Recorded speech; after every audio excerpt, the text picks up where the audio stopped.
I've never been the biggest fan of RPGs. Games like The Elder Scrolls and Fallout were ones that I could never sink too much time into. So after my friend, who is probably the biggest fan of Skyrim you could meet, suggested that I play a game that was originally a mod for Skyrim developed by just 3 people, I put it off for a while. But then a few weeks later, it becomes available on Game Pass and I find myself installing it and looking at the reviews which had nothing but positive things to say about it. But why? What could be so special about a game that was just a mod developed by 3 people? But, oh boy, was I wrong. I'll try to keep this video as spoiler free as possible unless I say otherwise. So yeah, this game absolutely blew me away. I am not one to play the same game for a lengthy amount of time, especially without a break or hopping on something else for a bit, but after first playing it I played the first 6 hours straight. Now that might not sound a lot to some of you, but to me that's quite a bit. The story being told, the characters, the writing, etc. just kept me playing for hours. The game itself has 4 different endings, and it takes a bit of patience to get them. Like, granted, you could just watch them on YouTube or whatever, but it is so much more satisfying to play it yourself and learn the truth behind everything on your own. When I play a new game, I like to get as invested as possible, and usually I struggle with that. Especially nowadays, most games I've been playing recently just don't really captivate me, but this one was a complete opposite to that. Now, I don't think I've ever seen such writing from an indie game. Each character has their own traits, personality and motivations that make sense and are aligned with the story. You can discover a shocking revelation or two that may feel a bit forced at first, but if you listen to the reasoning behind it and really think about it, it does make sense, and believe me, there is quite a few shocking revelations in this game. Now, I could sit here for hours and explain the story, I'd be here all day, because there is so much to unpack, plus spoilers, and you really need to experience this game for yourself. All I'll say is that my favourite part of the entire game is probably the conversation with Equitia, one of my favourite characters, in the baths, because that's when everything starts to come together and you realise what an idiot you were for thinking this game wouldn't have that much depth and lore to it and it would just be a simple RPG with a standard plot, because believe me, the game is far from simple and standard. In many ways, the game actually becomes quite depressing once you get into it and you figure exactly what's going on, especially with the lore. But you can tell this game is a real passion project because after playing for a while you can see the amount of heart and soul into this game. Now in this section I'm going to talk about the story as well as the characters, so there may be a few spoilers here. If you want to go blind into this game, something I highly recommend doing, then just skip to the timestamp on screen. For those still here, let's get into it. After being swam to shore by a girl in a hoodie named Karen, you are sent off to find Al, another man she saved, who went off into the ruins of an abandoned civilization just up ahead. After learning that he unfortunately killed himself after entering a portal of some kind, which he describes in his suicide note, you decide to do exactly what he instructs against doing and enter it yourself. The portal actually takes you back in time to a very old Roman city of some kind, and after meeting some of the characters there, the citizens, you learn of something called the Golden Rule. It keeps the citizens of the city in line. If they commit a crime of any nature, then everyone in the city will be turned to gold forever.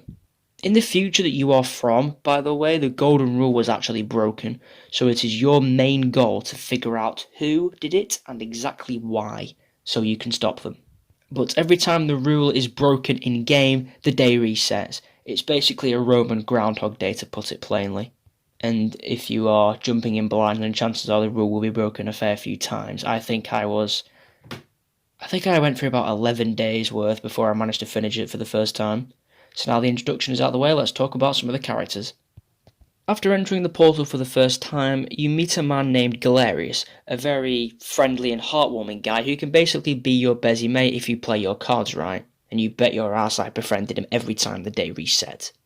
Horatius is a law-abiding citizen and loyal to the magistrate Sentius, while also acting as his guard. He also borderline blames himself for the disappearance of Sentius' daughter Centilla.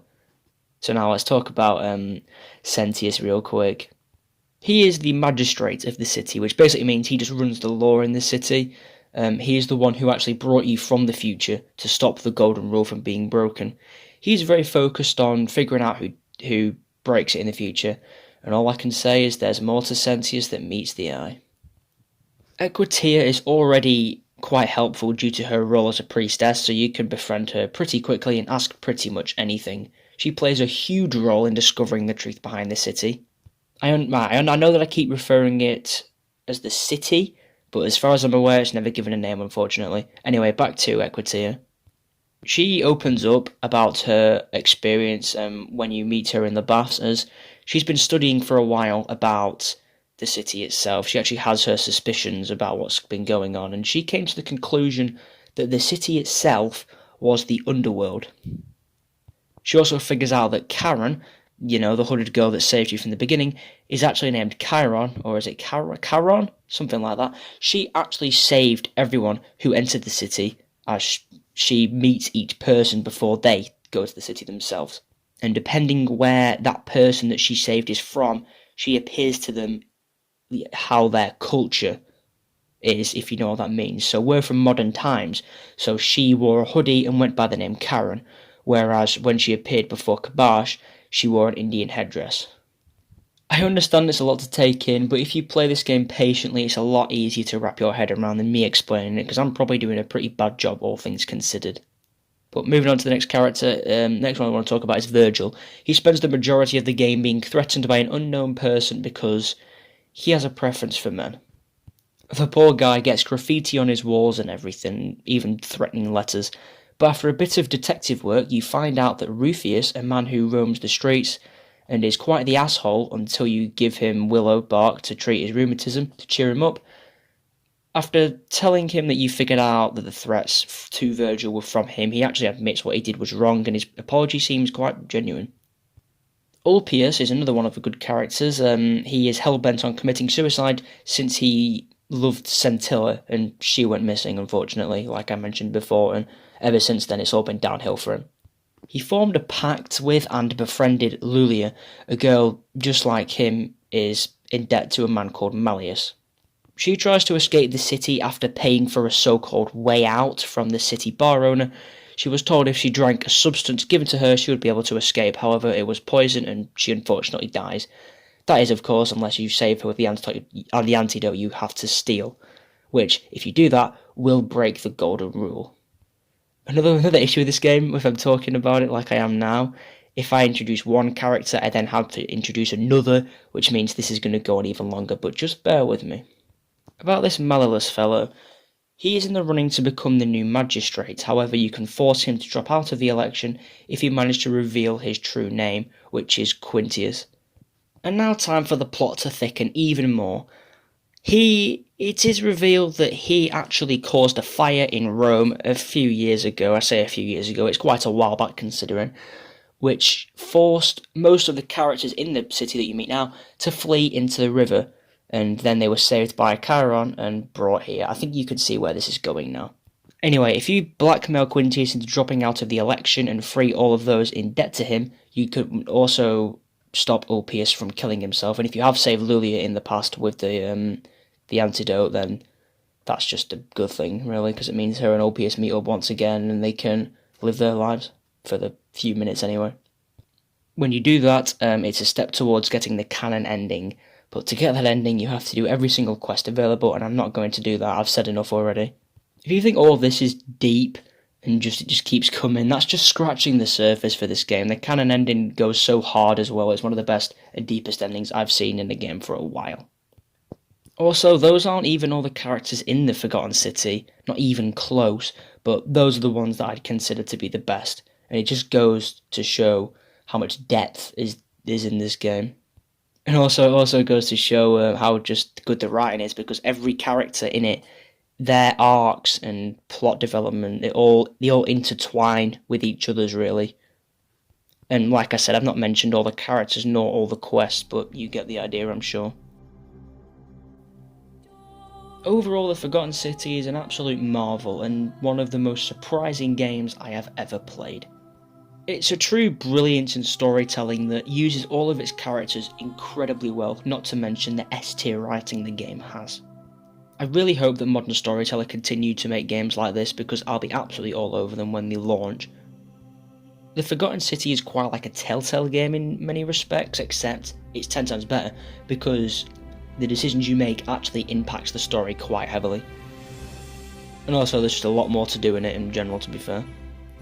To give the Forgotten City a star rating, I would give it a 4.5 out of 5. Now, that may seem a bit high, but I just love this game, and I honestly struggle to find many flaws.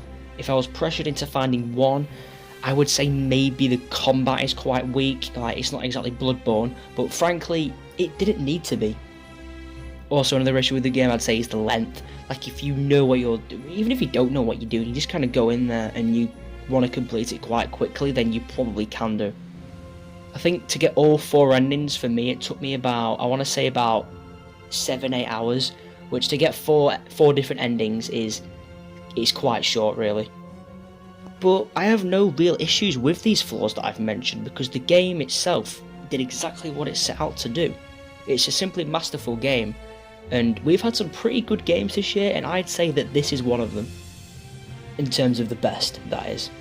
Granted, the gameplay isn't exactly revolutionary, but the story and dialogue in question is some of the best I've seen, especially from an indie game, and I just hope it at least gets a mention for Game of the Year. It really does deserve it. If you agreed with what I had to say here, or even if you didn't, then just feel free to drop a comment explaining your thoughts on this game. And if you want to see more videos like this, then please consider subscribing, it really helps me out. And yeah, that's about all I've got to say for now. Speak to you soon.